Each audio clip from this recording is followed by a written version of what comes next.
এইবেলি আমি ক্লাছ 9-ৰ মুঠ 186খন চাইকেল পাইছোঁ আৰু এই চাইকেলখন মই আমাৰ বিদ্যালয়ৰ পৰিচালনা সমিতি শিক্ষক শিক্ষয়িত্ৰী আৰু আমাৰ বৰ্তমানৰ আমাৰ গৌৰীপুৰৰ বিজেপি কাৰ্যালয়ৰ আমাৰ সদস্য বন্ধুসকলক মাতি লৈ আমি বিতৰণ আৰম্ভ কৰিলোঁ।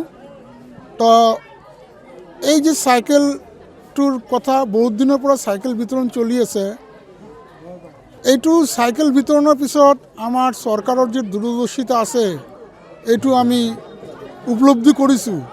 কিয়নো বহুত দূৰ দূৰণিৰ পৰা ছাত্ৰ ছাত্ৰী এনেকুৱা দূৰ দূৰণিৰ পৰা আহে, এনেকুৱা মানে অঞ্চলৰ পৰা আহে য'ত টোটো নাই, অটোৰ সুবিধা নাই, হয়তো নাও নাই, এনেকুৱা এটা দুৰ্গম অঞ্চলৰ পৰা আহে। এইকাৰণে বহুত ল'ৰা ছোৱালী আহিব পৰা নাছিল আগত, আৰু ছাত্ৰ ছাত্ৰীৰ উপস্থিতিটো কম আছিল।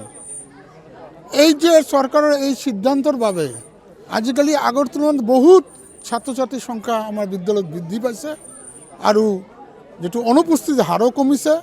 তো এইটোৰ পিছত যে চৰকাৰৰ দূৰদৰ্শিতা আছে এইটো আমি উপলব্ধি কৰি আছোঁ। এইকাৰণে চৰকাৰক আমি আমাৰ বিদ্যালয়ৰ পৰা আৰু মই ব্যক্তিগতভাৱে ধন্যবাদ জ্ঞাপন কৰিলোঁ। আমাৰ এই মানে অসমৰ মুখ্যমন্ত্ৰী হেমন্ত বিশ্ব শৰ্মা চাহেবে দীৰ্ঘজীৱী হওক এই কামনা কৰিলোঁ। কিয়নো এনেকুৱা মানুহ দীৰ্ঘজীৱী হ'লে আমি সাধাৰণ মানুহ উপকৃত হৈ থাকিম বা উপকাৰ পাম। গতিকে তাৰ নতুন বছৰত তাৰ দীৰ্ঘায়ু কামনা কৰি মোৰ বক্তব্য সামৰণি। আজি আমি গৌৰীপুৰ বিধানসভা সমষ্টিৰ অন্তৰ্গত মদিচৌলমাৰী টিয়ামাৰী গাঁও পঞ্চায়তৰ আজি টিয়ামাৰী প্ৰথম খণ্ড মদিনাতুল উলুম হায়াৰ ছেকেণ্ডেৰী স্কুলত আমি উপস্থিত হৈছোঁ আজি শুভ দিনত। আৰু এই শুভ দিনত আমি অসম চৰকাৰৰ বিনামূলীয়া চাইকেল বিতৰণী অনুষ্ঠানত শুভাৰম্ভ কৰিছোঁ।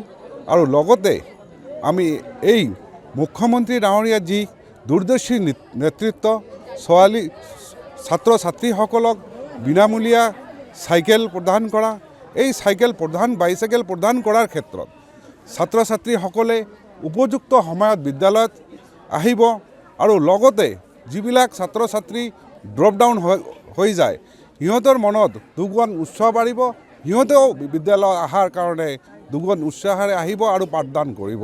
তাৰ কাৰণে আমি এইখন মঞ্চৰ পৰা আজি মুখ্যমন্ত্ৰী মহোদয় যিহেতু আমাক এইখন বিদ্যালয়ত 186 ষ্টুডেণ্টক বিনামূলীয়া চাইকেল প্ৰদান কৰিলে, তাৰ কাৰণে ইয়াৰ পৰা তেখেতক আমি সকলোৱে অন্তৰৰ পৰা আন্তৰিক ধন্যবাদ জ্ঞাপন কৰিছোঁ।